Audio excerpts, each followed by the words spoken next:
Très bien acclamer notre Dieu. Est-ce qu'on peut acclamer Dieu ce soir? Est-ce qu'on peut élever Jésus par des acclamations, des cris de joie? Amen. Nous allons reprendre nos places. Pendant que vous m'aidez encore à saluer celui qui est assis à côté de vous, en lui souhaitant la bienvenue dans la maison de Dieu. Dis-lui bon appétit encore ce soir. Nous bénissons Dieu qui rend notre rencontre ce soir encore possible. Dans le cadre de ce séminaire qui a commencé déjà depuis le dimanche passé, où nous sommes en train de parler sur ces grands thèmes, la guérison des blessures intérieures. La guérison de blessures intérieures. Dans notre introduction, nous avons montré qu'il y a 4 phases qui conduisent à la guérison. La première phase, nous l'avons appelée la prise de conscience. Nous avons dit nous sommes tous blessés d'une manière ou d'une autre. Mais nous sommes des blessés à des degrés différents. Et par rapport aux blessures, nous avons vu qu'il y a des degrés inquiétants. Mais il y a des degrés qui ne sont pas trop inquiétants. Et nous sommes allés jusqu'à voir les symptômes qui nous amèneront à comprendre lorsque nous sommes dans l'urgence de soins par rapport à nos blessures intérieures. Et après la prise de conscience au travers des symptômes, nous avons parlé de la deuxième étape qui est la confrontation. Et là, ça vise à découvrir les causes attachées à nos blessures.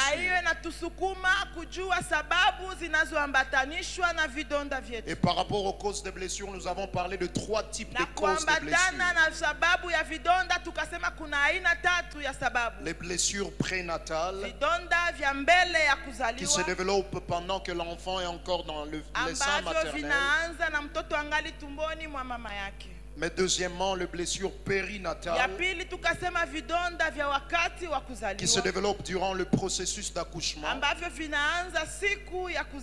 Et troisièmement, les blessures postnatales qui se développent après la naissance. Et nous avons vu ça peut se développer à n'importe quel âge. Ça peut être dans l'enfance. Ça peut être dans l'adolescence. Ça peut être dans la jeunesse. Mais ça peut aussi être dans l'âge adulte. Mais ça peut même aussi être pendant la vieillesse. Et nous avons parlé des 5 types de blessures. Les humiliations, les rejets, les abandons, les trahisons et les injustices. Et hier nous avons commencé à voir l'engagement. Troisième phase, phase d'engagement. Et là nous avons commencé à voir comment alors on peut guérir des blessures intérieures. Mais nous avons vu que Dieu peut guérir d'une manière instantanée. Mais il peut aussi guérir par processus. Et nous avons vu que la guérison exige 3 étapes. La première étape, c'est ce qu'on a appelé la reconnaissance. La deuxième étape, nous l'avons appelé l'affrontement. Et la troisième étape, la résolution. Et nous avons vu toujours dans l'introduction que ces 3 étapes doivent être précédées par la réalité du salut. C'est impossible d'avoir le repos pour nos âmes si nous n'avons pas encore le premier repos pour nos esprits. Et par rapport à la reconnaissance qui est la première phase, Nous avons vu que celui qui est à la recherche de la guérison doit savoir que la guérison est possible. Mais deuxièmement, il doit reconnaître qu'il ne peut pas se guérir seul. Et troisièmement, il doit reconnaître que la guérison est en Christ. Et quatrièmement, nous avons vu qu'il nous faut reconnaître nos pertes. Il y a des choses que vous avez perdues que vous n'aurez plus jamais. Il y a des gens que vous avez perdus que vous ne reverrez plus jamais. C'est peut-être une relation à laquelle vous tenez, mais elle est partie. Par rapport aux pertes, nous avons vu qu'il faut accepter cela. Au-delà d'accepter, il faut lâcher prise. Nous avons parlé de ce passage dans 1 Samuel 16, où Dieu est en train de dire au prophète Samuel: jusqu'à quand vas-tu pleurer? Jusqu'à quand vas-tu pleurer? Nous ne vous demandons pas de ne pas pleurer. Il faut pleurer, mais il ne faut pas pleurer longtemps. Il ne faut pas pleurer pour toujours. Il y a un temps pour pleurer, il y a un temps pour avancer. Mais à part le perte, il y a aussi le manque. Et par rapport au manque, nous avons vu qu'il y a des choses que vous avez manquées auprès des hommes. Et il faut apprendre à aller chercher ça auprès de Dieu. Auprès de Dieu, c'est possible que nous ayons ce que nous n'avons pas pu avoir chez nos parents. Mais à part ça, nous avons vu qu'il y a aussi des choses que nous avons. À un moment dans la vie, on peut être tellement focalisé sur ce qu'on n'a pas, sur ce que même on a perdu, que cela nous aveugle à bien voir ce que nous avons. Malgré les choses que vous n'avez pas, il y a des choses que vous avez. Et nous avons commencé à parler de la phase de l'affrontement. Dans l'affrontement, nous avons dit qu'il nous faut pardonner. Pardonner toute personne qui est impliquée dans la blessure. Tel que nous allons le voir un peu après, ça peut être Dieu, ça peut être les hommes autour de nous, mais ça peut aussi être nous-mêmes. Il nous est important de pardonner toute personne impliquée dans la blessure. Nous avons dit que le manque de pardon ronge, détruit, mais empêche aussi la guérison. Tant que vous ne pardonnez pas, vous n'allez pas guérir. Et nous avons dit deux choses sur ce que le pardon n'est pas. Premièrement, le pardon, ce n'est pas oublier. Il y a des choses qu'on vous a fait qui vous ont tellement marqué négativement que vous ne pouvez jamais oublier. Le pardon, ce n'est pas oublier. La deuxième des choses, le pardon, ce n'est pas décharger quelqu'un de sa responsabilité. Dire parce que je te pardonne, alors je reconnais que ce n'est pas toi qui avais fait ça. Non, ce n'est pas ça le pardon. Le pardon, ce n'est pas décharger quelqu'un de sa responsabilité. Et nous avons dit que le pardon, c'est un choix délibéré de cesser de haïr ou de se venger. C'est un choix délibéré. Choix délibéré veut dire que vous n'êtes pas maître de blessures que les gens vous ont causées, mais vous êtes maître de comment vous allez gérer cela. Pardonner, c'est votre choix. Nous avons dit deuxièmement, il ne faut pas attendre que les gens qui vous avaient fait du mal reconnaissent leur tort pour leur pardonner. Jésus à la croix, il est en train de prier. Yesu msalabani ilikuwa naomba. Père, pardonne-leur. Baba uwasamehe. Il demande pardon pour des gens qui ne sont même pas conscients de ce qu'ils sont en train de faire. Watu msamaha wasiojua kosa wako wanafanya. Tel que nous le verrons, le pardon ne dépend pas de l'autre, mais ça dépend d'abord. Msamaha haiambatane na mwingine, inaambatana na wewe. Alors voyons les 3 personnes impliquées dans la blessure. Tukishaona watu watatu wanaoshughulika na 3 personnes qui peuvent être impliquées d'une manière ou d'une autre dans une blessure. Watu watatu ambao wanaweza husika na kidonda. Qu'il nous faut arriver à pardonner. Ambao inatubidi tuwasamehe. Et nous continuons là où nous sommes arrêtés hier. Na tunaendelea pale tulikomea. La première personne que nous devons pardonner, c'est notre Dieu. Mtu wa kwanza inabidi tusamehe ni Mungu wetu. J'étais en train de le dire, il y a des gens qui ont des blessures. Nilikuwa nasema kuna watu wana vidonda. Causées par Dieu. Ambavyo vilisababishwa na Mungu. Pourquoi Dieu a permis que ça m'arrive? Sababu gani Mungu ameruhusu inifikie? Comment Dieu a permis que j'aille jusqu'à ce niveau-là? Namna gani Mungu ameruhusu nifike hapa? Ce jour-là, pourquoi Dieu n'avait pas arrêté ça? Sababu gani Mungu hakukomesha? Le comment et le pourquoi. Sababu na nini? Et il y a des gens qui ont développé la colère contre Dieu. Na watu wakafanya hasira mbele za Mungu. Ils n'arrivent pas à pardonner Dieu. Hawafike kumsamehe Mungu. Ils ont des problèmes avec Dieu. Wana shida na Mungu.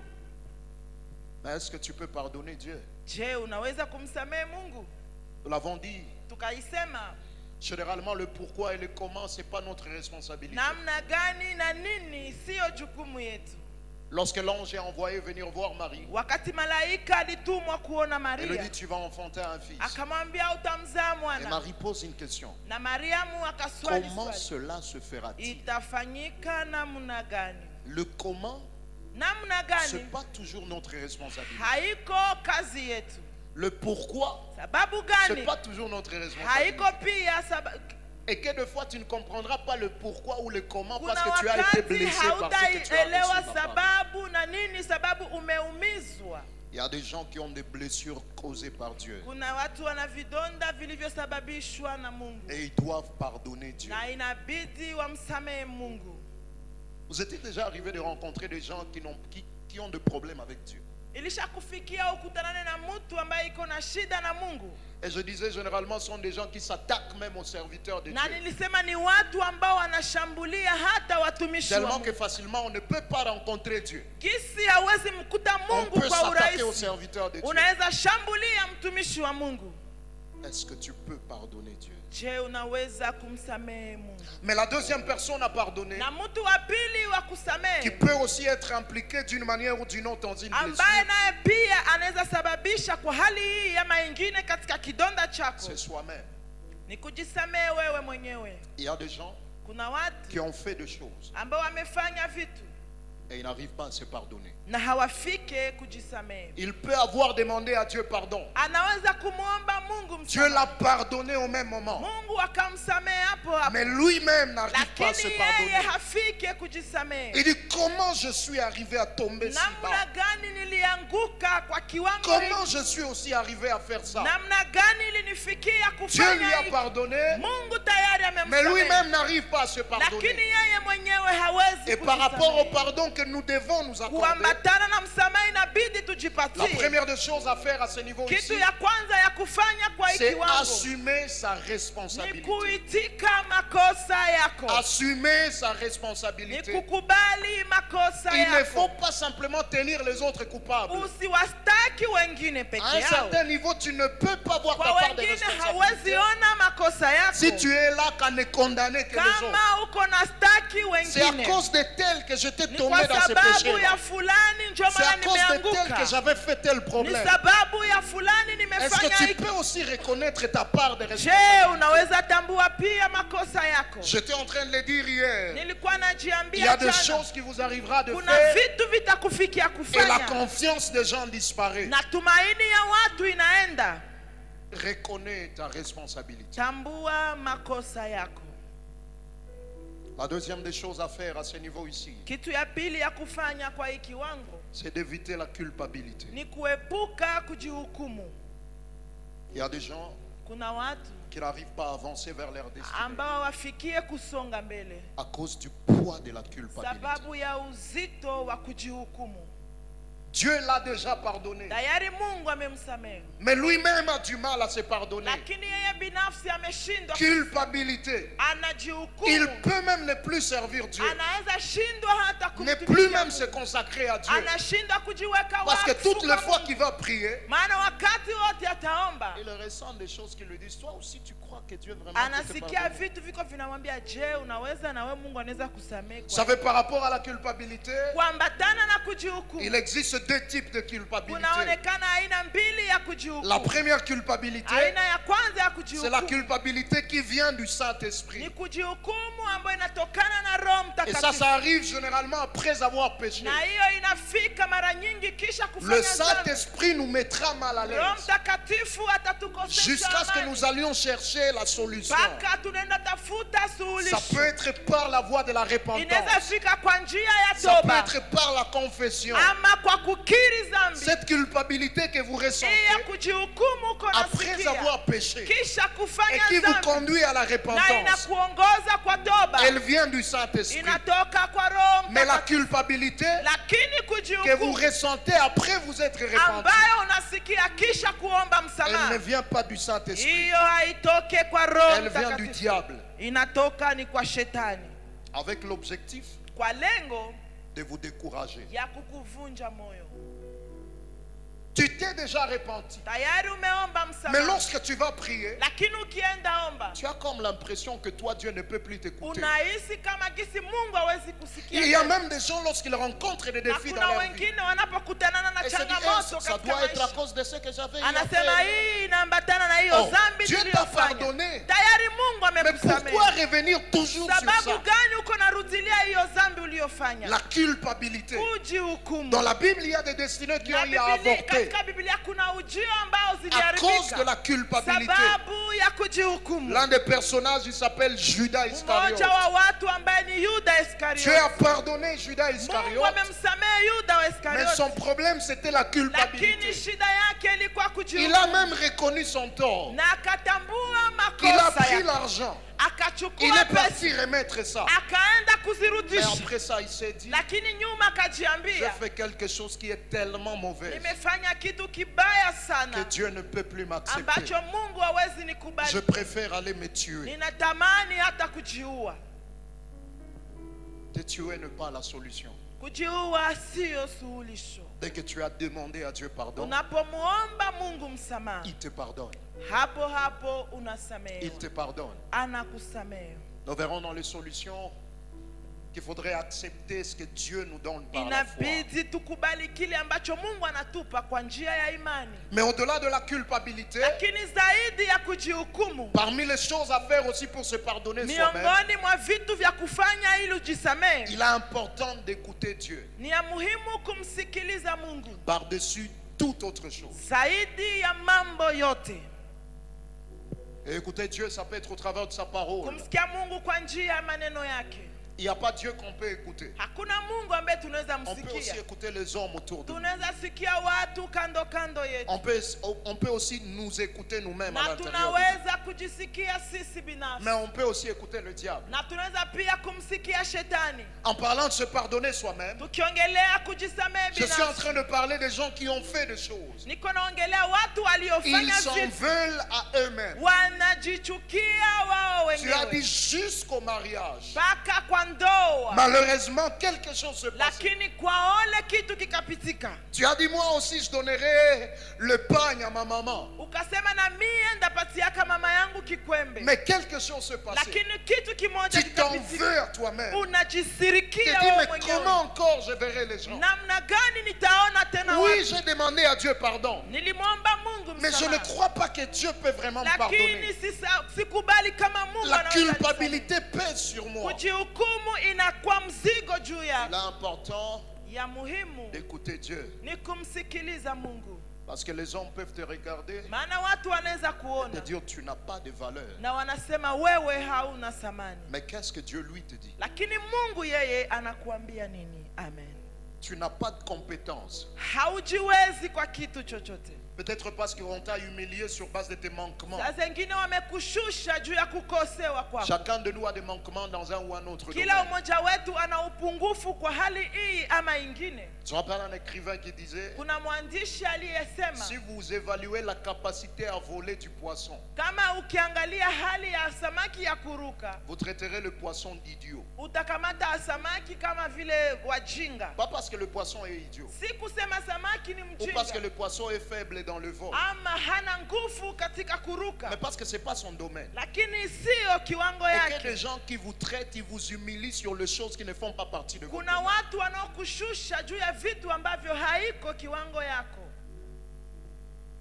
On va encore revenir sur ça. Mais troisième type de personne à pardonner,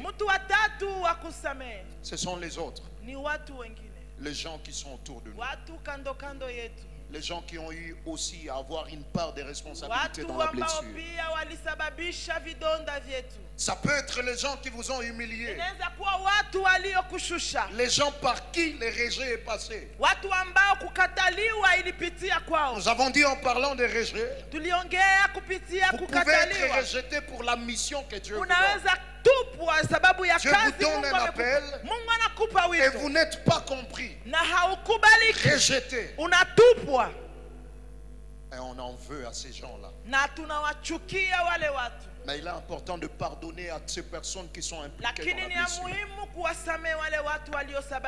Et en parlant de pardon, frères et sœurs, nous étions en train de dire, nous ne sommes pas en train de parler d'oublier. Il y a des choses que vous n'allez pas oublier. Mais nous parlons de vous-même, votre propre libération. Même si celui qui vous a fait du tort ne reconnaît pas ce tort.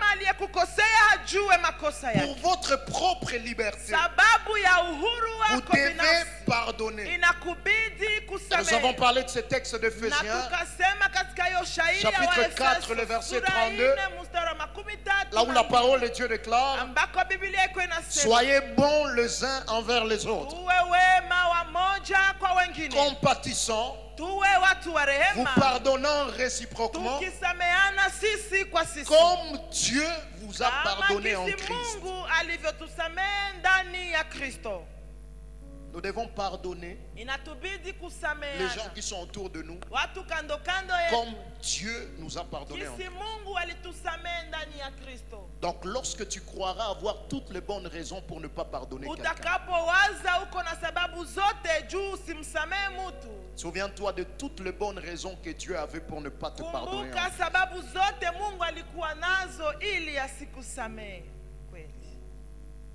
Il t'a pardonné, il n'était pas obligé de le faire. Alors le pardon ne dépend pas d'abord de ce que l'autre fait. Parce que quelqu'un va poser la question de savoir comment pardonner quelqu'un qui n'a pas encore changé. Je sais que je suis toujours dans cet environnement-là où je serai d'une manière ou d'une autre blessé. Alors, comment tourner la page? Comment pardonner quelqu'un avec qui je vivrai toujours? La question c'est si pour que la personne change, c'est par ton intercession que Dieu passera pour changer la personne. Mais comment tu vas être capable de prier pour lui pendant que tu ne l'as pas pardonné? Dans Matthieu chapitre 5, le verset 44 à 47, la parole de Dieu déclare. Amen. On peut commencer à 43. Vous avez appris qu'il a été dit: tu aimeras ton prochain et tu haïras ton ennemi. Mais moi je vous dis, aimez vos ennemis, bénissez ceux qui vous maudissent, faites du bien à ceux qui vous haïssent et priez pour ceux qui vous maltraitent et qui vous persécutent, afin que vous soyez des fils de votre Père qui est dans les cieux. Car il fait lever le soleil sur le méchant et sur le bon, et il fait pleuvoir sur les justes et les injustes. Si vous aimez ceux qui vous aiment, quelle récompense méritez-vous? Les publicains aussi n'agissent-ils pas de même? Et si vous saluez seulement vos frères, que faites-vous d'extraordinaire? Le païen aussi n'agissent-ils pas de même? C'est Jésus qui est en train de parler. Ni Yesu anaongea. Il dit, il vous a été dit, muliambiliwa, vous devez rendre le mal pour le mal. murudishe mabaya kwa mabaya. Mais moi je vous dis, lakini mimi ninawaambia, aimez vos ennemis, mupende adui zenu, et puis priez pour ceux qui vous persécutent. adui zenu. Faites du bien à ceux qui vous haïssent. Muwatendee mema wanaowachukia. Aimez d'abord ses ennemis, mupende kwanza adui zenu, et puis priez pour eux. na kisha kuwaombea. C'est très facile de prier pour nos ennemis. Ni vigumu, ni rahisi kuombea adui zetu. Mais pas des prières qui sont précédées par l'amour. Lakini si maombi inayotangulizwa na upendo. Jésus est en train de dire ceci. Yesu iko anasema hivi. Si pendant que tu commences à prier pour ton ennemi, kama unapoanza ombea adui yako, tu réalises que ce n'est pas l'amour qui te conduit dans la prière. Unagundua kwamba haiko upendo na kusukuma kumwombea, usiombe. Mais comment tu vas prier pour quelqu'un? Namna gani utaombea mtu? Des prières qui sont motivées par l'amour. Maombi inayosukumwa na upendo. Pendant que tu n'as pas pardonné. Wakati haujamsamehe. Et si pour que la personne change, na ili mtu abadilike, ça passera par ton intercession. Itapitia kwa maombezi yako. Comment vas-tu prier? Namna gani utaomba? Pendant que tu n'as pas pardonné. Wakati haujamsamehe. Ce jour-là, Sarai a maltraité Agar. Agar se décide de fuir. Et pendant qu'elle fuit, elle est en train de partir. Elle croise l'ange de l'Éternel sur son chemin. Et l'ange de l'Éternel lui pose deux questions. Agar, d'où viens-tu et où vas-tu? Elle dit, je suis en train de fuir Sarai, ma maîtresse. Et l'ange lui dit, rentre. Rudi, humilie-toi. Ujishushe. Et l'ange ne lui demande pas de rentrer pendant que Sarai a déjà changé. Sarai qui est en train de la maltraiter est toujours là. Elle va continuer à la maltraiter. Mais tout ce que l'ange de l'Éternel est en train de dire à Agar, c'est que tu n'as pas besoin que l'autre change pour que toi tu changes. Tu n'as pas besoin que l'autre change pour que toi tu changes. Tu n'as pas besoin que celui qui t'a blessé reconnaisse ce tort pour le libérer de ton cœur. J'étais en train de dire, il y a des gens tellement méchants. Ils vont te faire du mal. Et lui-même vient te voir, il te dit, amène-moi en prison. D'ailleurs, je n'ai pas de loyer. Tu vas m'aider à aller me reposer. Ce n'est pas l'amener en prison qui va résoudre le problème qu'il y a dans ton cœur. Tu peux même l'emprisonner. Mais tu as encore de problèmes au niveau de ton cœur. Alors tu n'as pas besoin que l'autre change pour que toi tu changes.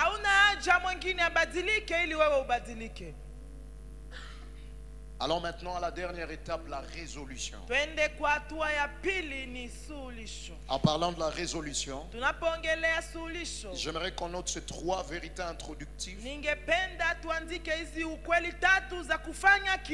La première des choses est que Dieu, au-delà de nous guérir, il veut aussi nous restaurer. Dieu, au-delà de nous guérir, il veut nous restaurer. La restauration va au-delà de la guérison. Et dans le plan de Dieu en ce qui concerne les blessures intérieures, et que Dieu, au-delà de nous guérir, il veut aussi nous restaurer.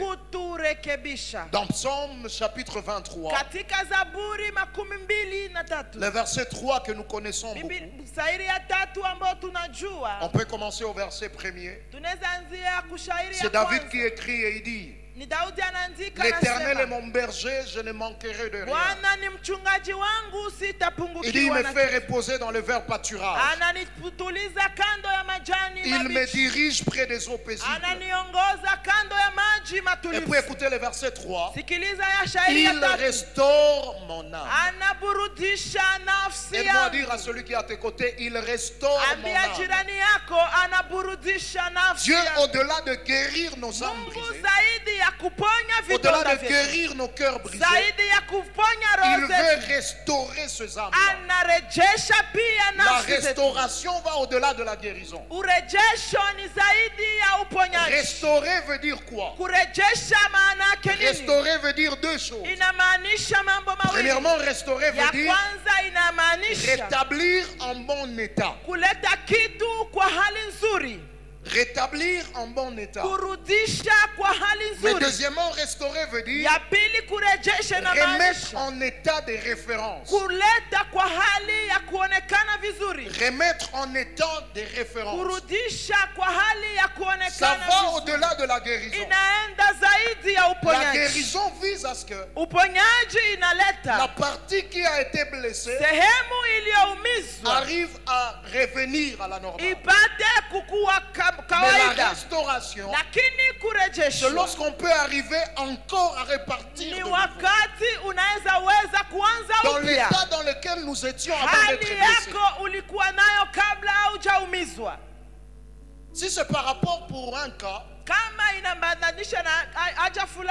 où quelqu'un a été déçu, elle a connu des déceptions, et à cause de la multiplicité de déceptions, elle s'est dit: je ne ferai plus jamais confiance.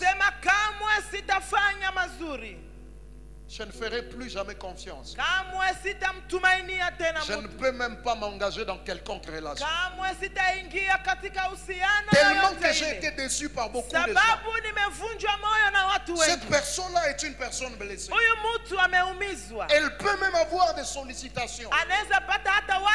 Elle peut même prier pour le mariage. Dire à Dieu: cette année je vais exceller dans le mariage.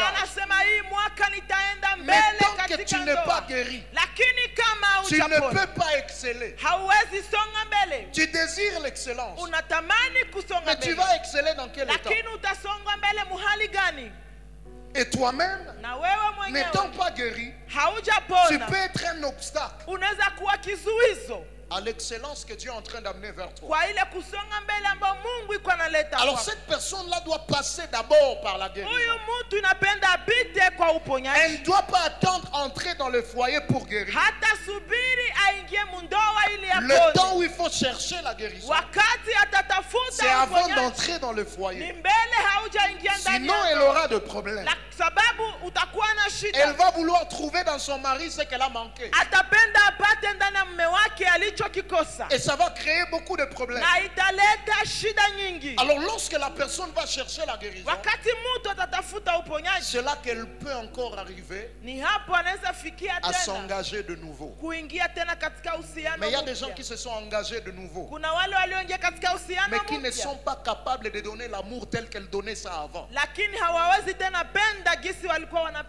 Et se dit: je suis déjà guéri, mais je n'arrive pas à donner l'amour tel que j'ai donné ça avant. Parce que j'avais donné beaucoup d'amour, je me suis investi dans la relation, alors que j'étais avec un farceur. Alors la restauration, au-delà de la guérison, veut dire atteindre ce niveau-là où tu peux encore être capable de donner l'amour tel que tu donnais ça avant d'être blessé. Et je dis: Dieu, au-delà de nous guérir, il veut aussi nous restaurer.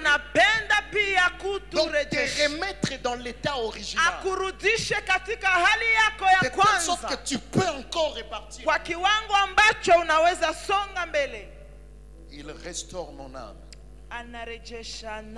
La deuxième vérité à retenir par rapport à la résolution est que Dieu, pour nous restaurer, il utilise deux éléments importants. Il utilise premièrement le Saint-Esprit, et deuxièmement il utilise sa parole. Le Saint-Esprit et sa parole. Vous ne pouvez pas être restauré en vous passant de ces deux éléments: le Saint-Esprit et la parole de Dieu. Nous allons revenir en détail sur voir voir comment ces deux éléments-là fonctionnent. Dans la phase de la restauration, vous devez dépendre du Saint-Esprit. Vous devez dépendre du Saint-Esprit. Il y a des gens au-delà de prières qu'on est en train de faire en ces lieux. Le Saint-Esprit mettra à cœur que tu ailles voir un homme de Dieu pour te décharger.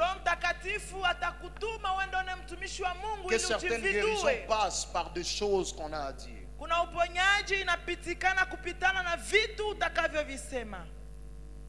Je me rappelle un jour un frère qui était possédé par des démons. Il est parti voir un ami qui me relatait la nouvelle. Il dit, il arrive voir mon ami là, il est en train de lui dire, j'ai besoin de l'aide. Il dit, je suis allé voir tel homme de Dieu, tel homme de Dieu, tel homme de Dieu, tel homme de Dieu, mais je n'ai pas trouvé de guérison. Et la personne, pendant qu'on était en train de lui dire ça, il se disait, mais si ça ne marche pas, donc moi-même aussi je ferai partie de la liste. Et puis il dit, la personne a commencé à parler. Il a commencé à parler. Il dit, à un certain niveau, il voulait l'arrêter. Mais Dieu lui disait, ne l'arrête pas, laisse la personne parler. La personne a parlé. 40 minutes. 1 heure, 1h20, 2h, 2h30. Lui-même avoue, il me dit à un certain niveau, je n'étais même plus concentré. Je me disais qu'il finisse beaucoup, le plus vite que possible. Et puis il a fait 3 heures. Juste après 3 heures, il veut prier pour lui. Dieu lui dit, ne prie pas. Il vient d'être délivré. Il dit à la personne, je ne vais pas prier pour toi.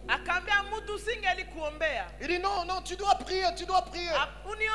Il dit, non, Dieu me dit de te dire que tu es délivré. Il dit, le diable voulait simplement se cacher derrière ce que tu cachais. Il y a des gens qui ont des secrets qu'ils gardent dans leur cœur. Tu as du mal à en parler parce que personne ne te croira. Et il faudrait que tu atteignes un niveau où tu vas te décharger. Et si le Saint-Esprit te met à cœur qu'il faut que tu le fasses, nous allons organiser un temps pour ça. À la fin de ces cultes, Papa Fulgence aura un papier sur lequel il faudra écrire le nom de tous qui veulent. De moments particuliers les entretiens. On ne voulait pas le faire, mais Dieu m'a dit que ça doit être fait. Troisième chose, et que la restauration dépend des dieux et de vous. La restauration dépend des dieux et de vous. La restauration ne dépend pas simplement des dieux. Vous avez aussi une part de responsabilité dans votre propre restauration. Pas simplement la restauration, même la guérison. Nous étions en train de le voir, pardonner, c'est un choix que vous devez faire. Vous pouvez aller chez un médecin, on vous donne les médicaments. Vous avez le choix de prendre ça ou de jeter ça derrière les lits. Derrière les lits. Il y a des gens qui font des choses.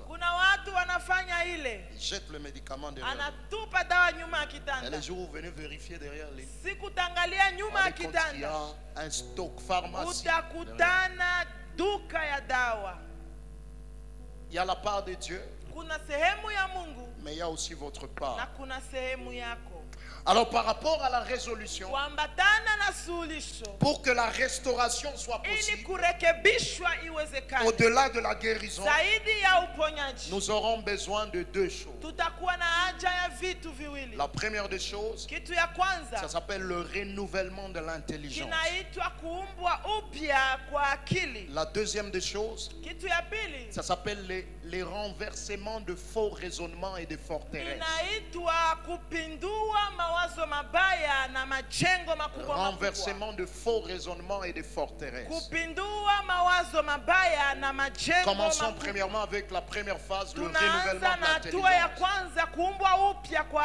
Sans renouvellement de notre intelligence,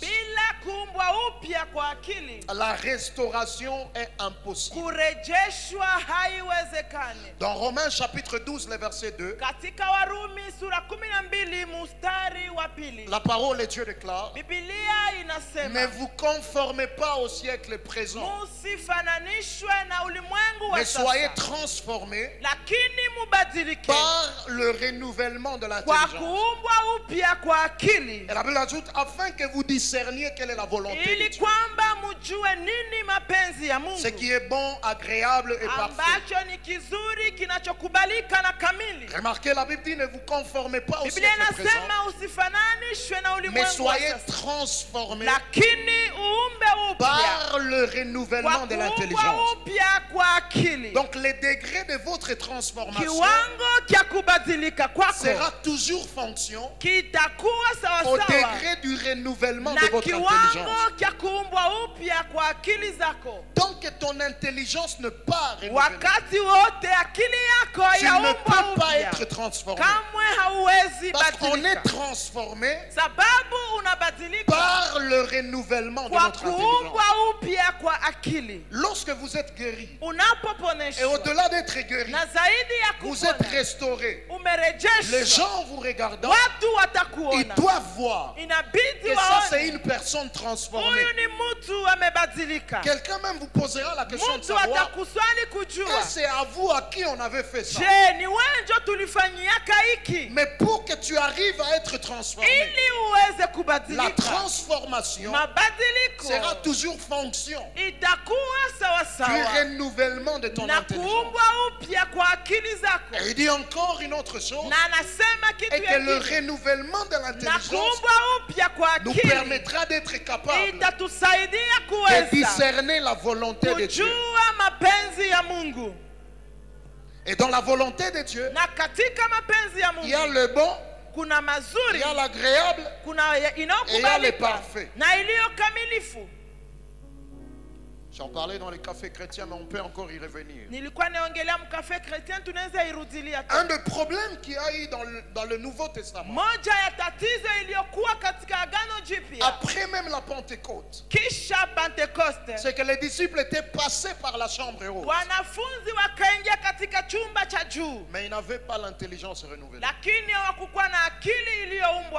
C'est là que des gens comme Pierre, Dieu vient le voir dans une vision. Et il voit une nappe sur laquelle il voit beaucoup des animaux. Et Dieu lui dit: tue et mange. Il dit à Dieu: je ne peux pas manger ce qui est impur. Dieu lui dit: n'appelle pas impur ce que moi j'appelle pur. Ça revient encore une deuxième fois. Dieu lui dit: tue et mange. Pierre dit à Dieu: je ne peux pas manger ce qui est impur. Pierre est en train de vouloir chasser Dieu au nom de Jésus. Vous est-il déjà arrivé de voir des gens qui veulent chasser Dieu au nom de Jésus?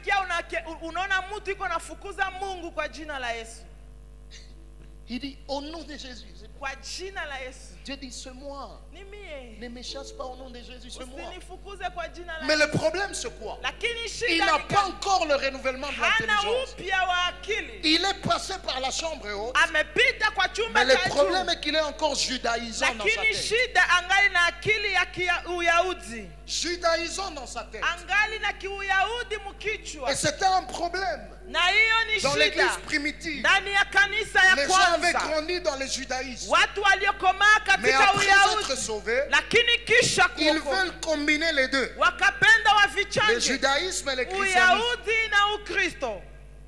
Un jour, il y a même eu un problème. Un problème tellement grave qui a nécessité un concile dans l'église primitive. Concile Donc c'est un tribunal. Dans Actes chapitre 15, le verset 3, c'est beaucoup plus le verset 5 qui nous intéresse. Mais on peut commencer à partir du verset 3. La parole de Dieu déclare: Amen. Après avoir été accompagnés par l'église, ils poursuivirent leur route à travers la Phénicie et la Samarie, racontant la conversion de païens, et ils causèrent une grande joie à tous les frères. Arrivés à Jérusalem, ils furent reçus par l'église, les apôtres et les anciens, et ils racontèrent tout ce que Dieu avait fait avec eux. Il s'agit de Paul et Barnabas. Et puis écoutez le verset 5. Alors quelques-uns du parti des pharisiens qui avaient cru se levèrent en disant qu'il fallait circoncire le païen et exiger l'observation de la loi de Moïse. Paul et Barnabas, ils reviennent de la mission. L'évangile a commencé à pénétrer le territoire de païens. Les païens, c'était des non-juifs. Et pendant qu'ils reviennent, ils vont voir l'église. Pendant qu'ils sont en train de raconter ce que Dieu a fait, certaines personnes se réjouissent. Mais d'autres personnes ne se réjouissent pas. Ils veulent combattre l'action de Dieu. Quelqu'un qui n'a pas le renouvellement de l'intelligence, c'est une personne qui peut combattre l'action de Dieu. Il peut même combattre ses propres prières. Tu as prié pour l'excellence dans un domaine, mais parce que tu n'es pas encore guéri, tu veux combattre l'exaucement de tes prières. Tu as dit: Seigneur, j'aimerais que cette année tu fasses ceci et ceci pour moi. Mais Dieu doit utiliser les hommes. Parce que pour que Dieu soit qui il est, Dieu ne dépend de personne. Dans son être, Dieu ne dépend de personne. Parmi les attributs de Dieu, il y a ce qu'on appelle la toute suffisance. Ça veut dire que Dieu se suffit en lui-même. Il est capable de dégager ce dont il a besoin pour être Dieu, sans cesser d'être Dieu. Dieu ne dépend de personne pour être qui il est. Voilà pourquoi ce genre de prière où tu dis à Dieu: si cette année tu ne me donnes pas ça, je vais t'abandonner. Je vais t'abandonner. Tu crois que toi abandonner, Dieu va le diminuer en sa vie? Dieu est Dieu sans toi. Et il sera Dieu même sans toi. Dieu ne dépend pas de toi pour être ce qu'il est. Il ne dépend pas de toi pour être ce qu'il est. C'est toi qui dépends de lui pour être ce que tu es. Alors pour Dieu, cette année je vais t'abandonner. Ça va le diminuer en rien. Mais vous savez quoi? Pour être qui il est, dans son être, il ne dépend de personne. Et il n'a besoin de personne. Mais il y a une différence entre l'être et le faire. Pour faire, Dieu a besoin des hommes. Pour être, Dieu ne dépend de personne. Mais pour faire, Dieu a besoin des hommes. Alors tu peux faire une prière: Seigneur, donne-moi ça. Il ne va pas télécharger ça du ciel. Il va passer par les hommes autour de toi. Alors imagine que celui par qui Dieu doit passer pour te bénir, c'est quelqu'un qui vient de cette tribu-là, qui t'avait fait du mal, et parce que tu n'avais pas été guéri. Il dit que tout le monde de cette tribu, je ne peux pas m'associer à lui. Et si ta bénédiction devrait passer par la personne de cette tribu-là, vous avez été déçus dans la famille par les gens de telle tribu, que papa et maman disent: parmi tous mes enfants, personne ne ne sera épousée par un homme de telle tribu. Et si la seule personne que Dieu a planifiée pour votre enfant, elle vient de cette tribu-là, qu'est-ce que tu vas faire? Mais parce que tu n'as pas une intelligence renouvelée, tu veux combattre l'action de Dieu. Et la Bible déclare dans Actes chapitre 15 qu'il y a des problèmes qu'il y a eu dans cette église et qu'il y a des gens qui étaient déjà sauvés. Mais avant d'être sauvés, ils étaient pharisiens. Le problème c'est quoi? Ils sont déjà sauvés, mais encore pharisiens dans leur cœur. C'est ce qui caractérise beaucoup de gens. Il se dit être guéri, mais il a encore des choses, des blessures.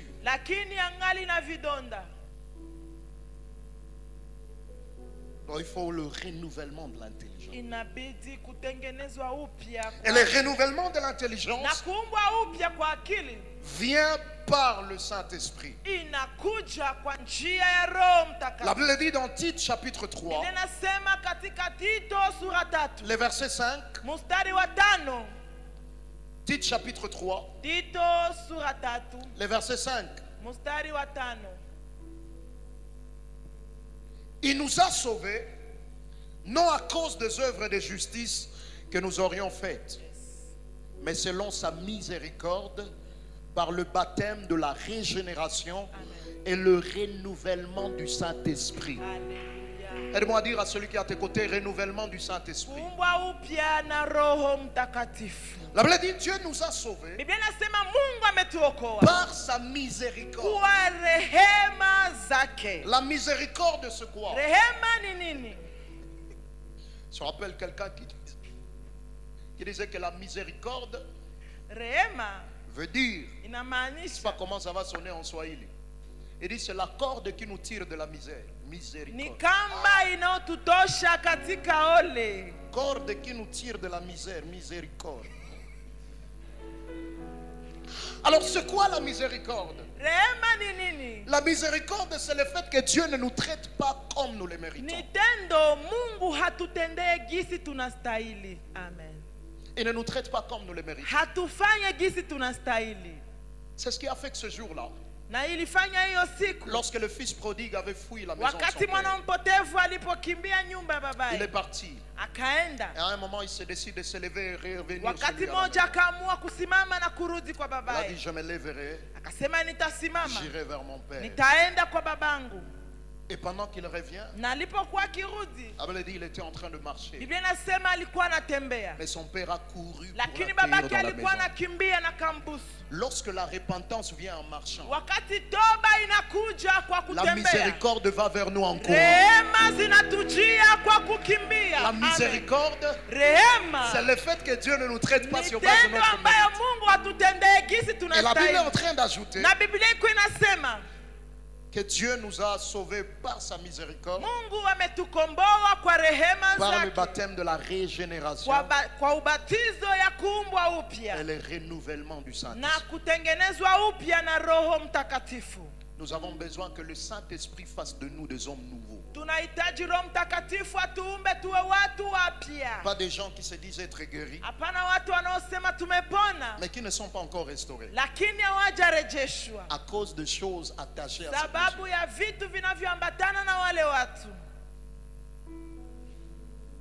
Mais la deuxième des choses dont nous avons besoin, ça s'appelle le renversement de faux raisonnements et des forteresses. Il y a ce qu'on appelle de faux raisonnements. Les faux raisonnements sont des choses auxquelles vous croyez qui contredisent la parole de Dieu. Et plus le faux raisonnement perdure, Na zaidi mawazo mabaya inadumu. Ça peut devenir de forteresses. Inaweza kuwa majengo makubwa makubwa. Vous-même vous vous mettez dans une prison. Wewe mwenyewe unajitia ndani ya gereza. C'est ça la forteresse. Ni hiyo jengo kubwa. Quelqu'un à cause de blessures, mtu sababu ya kidonda, il peut développer une prudence exagérée. Anaweza umba kujiepusha ya kupita kipimo. Et cette prudence exagérée, na hiyo kujichunga ya kupita kipimo, sans le savoir, bila kujua, ça peut devenir une prison. Inakuwa gereza. C'est comme l'exemple dont j'étais en train de vous parler ici. Nikapana mfano nilikuwa nawaambia hapa. Cette maman qui dit à sa fille, mwanamke anaambia mtoto wake, tu ne peux pas marier un homme moins âgé que toi. Usiolewake na mwanaume wa miaka kidogo. Ou un homme avec qui vous avez légèrement le même âge. Au mwenye mnaachana miaka kidogo. Il faut que tu épouses un homme qui est très âgé que toi. Inaomba uolewe na mwanaume mwanakushinda miaka mingi. Elle a été blessée, c'est sur base de blessures qu'elle dit ça. Alikuwa ameumia na ni sababu ya hivyo vidonda. Et puis la fille lui pose la question, mais pourquoi maman? Sababu gani mama? Elle dit parce que lorsque tu auras déjà commencé à prendre l'âge, sababu utakapoanza koma, ton mari, mume wako, il sera déjà devenu vieux. Atakuwa tayari amezeeka. Et ses yeux deviendront déjà aveugles pour voir les autres na femmes. Macho yake haitaona tena wengine wanamke. Elle dit parce que les hommes, sababu wanaume, les hommes, wanaume, ils ne sont jamais sauvés. Hawaokokaki. Blessé, blessé. Aliyeumia, elle communique ça. Anapanaka vidonda. C'est comme quelqu'un qui a grandi dans une maison où elle n'a pas connu de foyer stable auprès de ses parents. J'ai rencontré quelqu'un qui me disait qu'elle a vécu en voyant ses parents se battre chaque jour. Et à un certain moment de sa vie, elle croyait que l'amour doit être manifesté par les coups que tu donnes à celui que tu aimes. Elle était dans une relation. Mais toutes les fois que les gars la battaient, elle se sentait beaucoup aimer les garçons. Parce qu'elle dit elle a vécu dans une maison où c'est ça. Et quelqu'un qui a vécu dans une maison pareille vous dira c'est impossible d'avoir de foyer stable. Juste parce que les blessures qu'elle a connues ont développé de faux raisonnements. Le faux raisonnement, c'est tout ce qui est contraire à la parole de Dieu. Et je lui pose la question. Je lui dis, heureusement que tu n'es pas encore entré dans le foyer. Parce que si tu entres avec cette conception-là, c'est très dangereux. Parce qu'il est très dangereux d'entrer dans le mariage en ayant la conception d'autres personnes que de celui qui a institué le mariage. Je dis, est-ce que dans la conception de celui qui a institué le mariage, il a fait le mariage afin que les gens se battent à l'intérieur? Là où il place deux ennemis au même endroit, il battrait chaque jour et chaque jour et chaque jour. Après avoir mangé la nourriture, il faut ajouter des coups. Je dis ça, c'est un faux raisonnement qui repose sur ce que tu as vécu en train de voir. Dans Jacques chapitre 1er, le verset 22, Jacques chapitre 1er, le verset 22, écoutez ce que la parole de Dieu déclare. Amen. Mettez en pratique la parole et ne vous bornez pas à l'écouter en vous trompant vous-même par des faux raisonnements. Amen. En vous trompant vous-même par des faux raisonnements. c'est tromper soi-même par des faux raisonnements. Et ce qui détruit les faux raisonnements, et même les faux raisonnements, comme on le disait, avec le temps, ça peut devenir des forteresses. Ça peut devenir des forteresses. Ce qui détruit ces forteresses, et même ces faux raisonnements, c'est la parole de Dieu. Voilà pourquoi nous avons dit que pour la guérison, Dieu utilise deux éléments. Le Saint-Esprit qui est dans le renouvellement de l'intelligence, et la parole de Dieu qui est dans le renversement de faux raisonnements et des forteresses. Voilà pourquoi dans Psaume chapitre 107,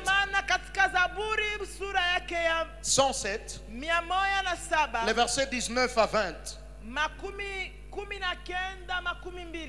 Psaume 107, les versets 19 à 20. La parole de Dieu déclare: dans leur détresse, ils crièrent à l'Éternel et il les délivra de leur angoisse. Et puis écoutez le verset 20. Il envoya sa parole et les guérit. Et il les fit échapper de force. Dans leur angoisse, il crie à l'Éternel. Mais Dieu, pour arriver à les guérir, il leur a envoyé sa parole. Et sa parole a été source de guérison. Et toutes les fois que vous êtes face à la parole de Dieu, il est important d'avoir l'humilité premièrement. De laisser tomber tout ce avec quoi nous avons grandi. Si cela n'est pas conforme à la parole de Dieu, et prendre la parole de Dieu. Mais deuxièmement, il est important de développer la foi. C'est là que Jésus a dit: venez à moi, vous tous qui êtes fatigués, et je vous donnerai du repos. Et il ajoute: prenez mon joug sur vous, recevez mes instructions. Est-ce que tu peux recevoir les instructions de Dieu? Il y a des gens qui ne veulent pas recevoir les instructions de Dieu.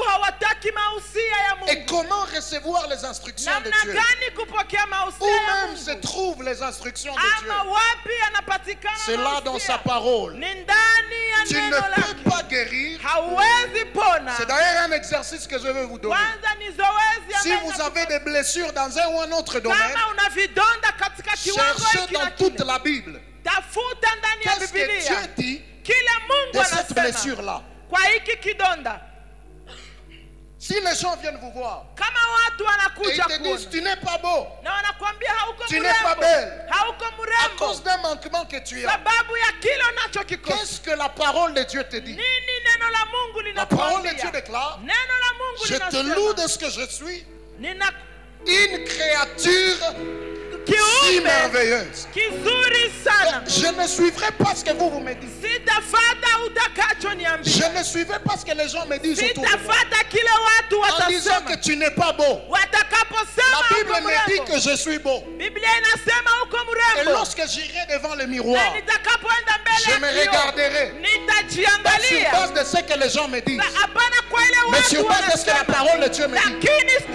Je me regarderai dans le miroir et je dirai: bonjour prunelle de l'œil de l'Éternel. Bonjour prunelle de l'œil de l'Éternel. Bonjour celui qui fait battre les battements du cœur de Dieu. Bonjour celui sur qui repose l'affection de Dieu dans sa totalité. Alors toi, tu ne connais pas la parole. Les faux raisonnements vont partir comment? Toi, tu ne connais pas la parole. Les faux raisonnements partiront comment? Parce qu'il y a quelqu'un, lorsqu'il est en train de te parler, tu peux voir que ça, c'est un faux raisonnement. Et d'autres, ils connaissent la parole, mais ils se sont limités à la connaître intellectuellement. Mais ils n'acceptent pas ça avec foi.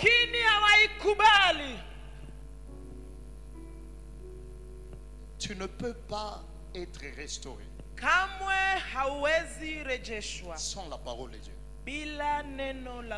Et ça, c'est ta part des responsabilités. Là où tu médites individuellement la parole de Dieu. La méditation de la parole de Dieu, ce n'est pas que pour le prédicateur. C'est pour ton propre bien spirituel. Il y a des défis que tu ne vas jamais affronter dans la vie. Pendant que tu sais toujours que aide-toi et le ciel t'aidera, c'est un verset biblique. Il y a des défis que tu ne vaincras jamais. Il y a des blessures qui ne connaîtront jamais de guérison. Ça peut guérir, mais ça va laisser de faux raisonnements. Tu ne seras pas restauré. Tu ne peux pas aller loin dans la vie. Pendant que tu sais que ce qui est révélé est condamné, c'est un verset biblique. Ce n'est pas un verset biblique. Tu ne peux pas être restauré. Pendant que tu sais que Jésus ce jour-là était parti à la piscine de Bethsaïda. À Bethsaïda, il n'y a pas de piscine. C'est la piscine de Bethesda. Tu ne peux pas être restauré complètement. Pendant que tu crois toujours que la Bible appelle Dieu le père des orphelins, le mari de veuves. Dieu n'est pas le mari de veuve. Dieu est le défenseur de veuve. Dès que tu appelles Dieu le mari de veuve, tu crées des problèmes théologiques graves. Donc le salut, c'est une maladie sexuellement transmissible. Tu crées des problèmes graves. Alléluia, alléluia. Tu ne vas pas aller loin. Pendant que tu ne médites pas la parole de Dieu, tu te réveilles un matin. Seigneur, moi ton fils, je suis là, je suis là. Ésaïe 30. Demain encore, Seigneur, Seigneur, moi ton fils, je suis là. Proverbe 3. On ne grandit pas comme ça. On ne grandit pas comme ça. Montre-nous ce verset-là. Il n'y en a pas. Les autres, la Bible dit. Moto moyo ni pia kinywani. Ça c'est un chant de nyimbo za wokovu. C'est pas un verset, frère. Alors voyons ensemble certaines choses que la Bible déclare. Tuangalie pamoja matamshi inayopatikana katika Biblia. Toi tu te plains toujours.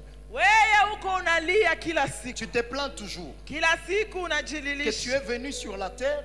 Kwamba ulikuja duniani. Pendant qu'on n'avait pas planifié ta venue. Wakati hawakupanga kukuja kwako. Et à cause de ça, tu ne veux même pas avancer dans la vie. Na sababu ya hiyo hupendi hata kusonga mbele. Oh, on m'a rejeté le jour de ma venue. Walinitupilia. Oh, mes parents n'avaient pas prévu que je vienne sur la terre. Wazazi wangu hawakujiandaa nizaliwe hiyo wakati. Que dit la Bible? Nini Biblia inaongea? Jérémie chapitre 1er. Yeremia sura le verset 4 à 5. Mustari 4 à 5. La parole de l'Éternel me fut adressée en ce mot. Amen. Avant que je ne t'eusse formé dans le ventre de ta mère, je te connaissais. Avant que je ne t'eusse formé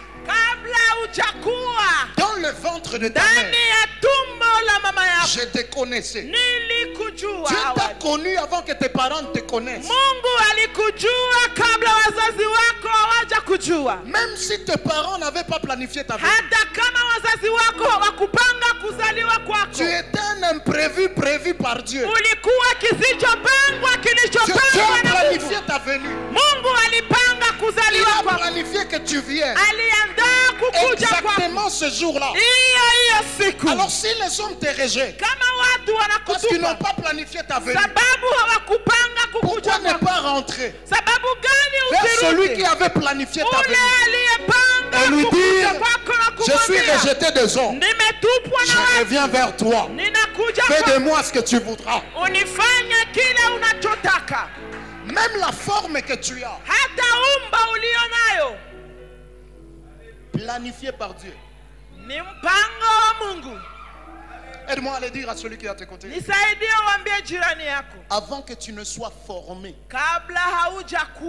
dans le ventre de ta mère, Dieu te connaissait. Alors sur base de quoi es-tu rejeté? Rejeté par qui? Lisons la Bible. On est simplement en train de voir des exemples. Mais à votre temps, allez chercher dans la Bible tout ce qui correspond avec vos blessures. Ésaïe 75. Tu as été rejeté, humilié. Ésaïe 75. La parole de Dieu déclare. Amen. Au lieu que tu étais délaissé et haï, à ces lieux-là, au lieu où tu avais été délaissé et haï, Amen. Et que personne ne te parcourait, c'est Dieu qui parle. Il dit: je ferai de toi un ornement pour toujours, Amina. Un sujet de joie de génération en génération. Amen. Ça ne va pas se limiter qu'avec cette génération. Tu as été haï, tu as été rejeté dans un lieu. Mais Dieu fera de toi un incontournable. Pas pour cette génération, mais pour les générations à venir. Rejeté hier, incontournable demain. Rejeté hier, incontournable demain. Et qui est capable de faire ça? Il n'y a que Dieu. Alors toi, à cause de blessures, tu abandonnes Dieu. Tu trouveras la solution. Où? Lisons un autre texte. Ésaïe 49. Versets 14 à 15. Ésaïe 49, 14 à 15. Amen. Là, c'est pour ceux qui pleurent. Je suis abandonné, je n'ai personne. La Bible déclare: si on disait, l'Éternel m'abandonne, le Seigneur m'oublie.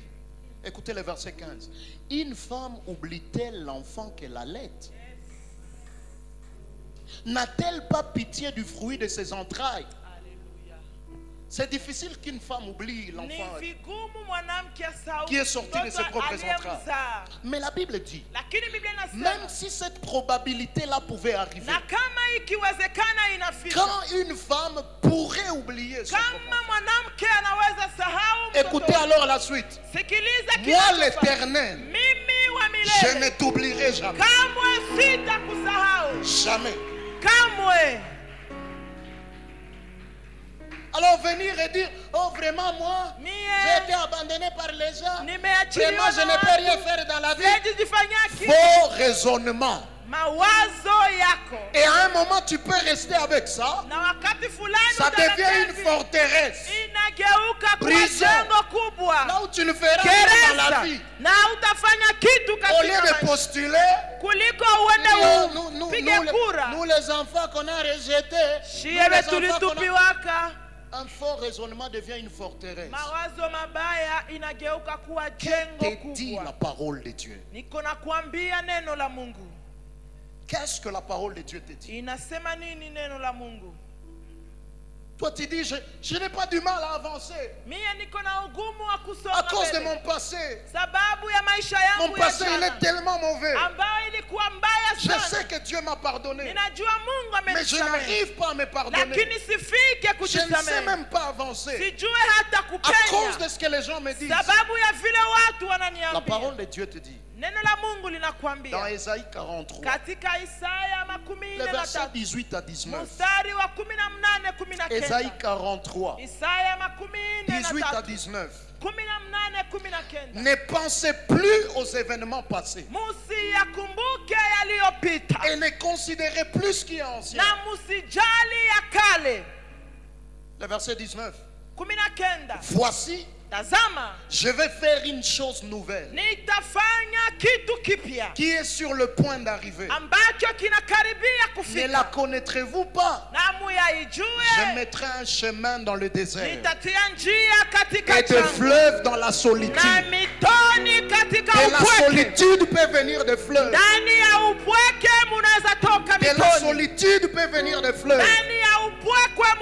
Mais c'est simplement lorsque tu vas oublier ce qui est ancien, oublier ce qui est passé, te focaliser sur Dieu. Il est capable de faire ça. Il a dit dans Romains 8:1, il n'y a plus de condamnation pour ceux qui sont en Christ. Dès que tu t'es repenti, tu as demandé à Dieu pardon, il te pardonne. Et il te dit il n'y a plus de condamnation. Il n'y a plus de condamnation. Il n'y a plus de condamnation. Vous savez, beaucoup de gens ont même du mal à aller dans leur vie de sanctification. Parce qu'ils ne comprennent pas la justification. La justification, c'est le fait que Dieu ne te traite plus coupable. Et vous savez, après notre nouvelle naissance, Dieu ne nous justifie pas simplement, mais il accomplit aussi la régénération. Parce que la justification, c'est vous déclarer juste sur base de la justice de quelqu'un d'autre. Mais si on t'acquitte sur base de la justice de quelqu'un d'autre, sans que ton cœur ne soit transformé, tu peux rentrer dans les mêmes choses que t'ont amené à la barre. Alors Dieu, au-delà de nous justifier après notre salut, il nous régénère aussi. Il change notre cœur. De telle sorte que lorsque tu parles, tu ne peux plus reproduire les mêmes choses qui t'ont amené à la barre. Et ce jour-là, on a amené cette femme. La loi l'a condamnée. On a dit, la loi dit de telles personnes, il faut les lapider. Peut-être les hommes disent que tu dois être lapidé à cause de ce que tu as eu à faire. Et lorsqu'on l'amène auprès de Jésus, il dit que celui qui n'a jamais péché soit le premier. Et tous ils sont partis. Jésus dit, où est-ce qu'ils sont? La femme dit, ils ne sont plus là. Il a dit à cette femme, moi aussi, je ne te condamne plus. Et parce que je ne te condamne plus, va et ne pêche pas. Tu peux aller et ne plus pécher si tu prends conscience que tu as été pardonné. La sanctification tire ses racines de la justification. Tant que tu ne comprends pas que tu as été beaucoup pardonné, tu n'aimeras pas beaucoup. Est-ce qu'on peut se tenir debout? J'aimerais qu'on puisse prier ce soir. Et la première des choses que nous allons faire, nous allons renverser le faux raisonnement et le forteresse au travers de la parole de Dieu. J'aimerais qu'on fasse de prières, des déclarations de la parole de Dieu sur base de tout ce qui a été raison de tes blessures. C'est peut-être les gens qui t'ont abandonné. Et tu croyais à cause de ça, Dieu t'a aussi abandonné. Et lui te dit, même lorsque les gens peuvent t'abandonner, lui sera toujours là avec toi. Nous allons changer le show. Nous allons changer le show. Nous allons changer le show.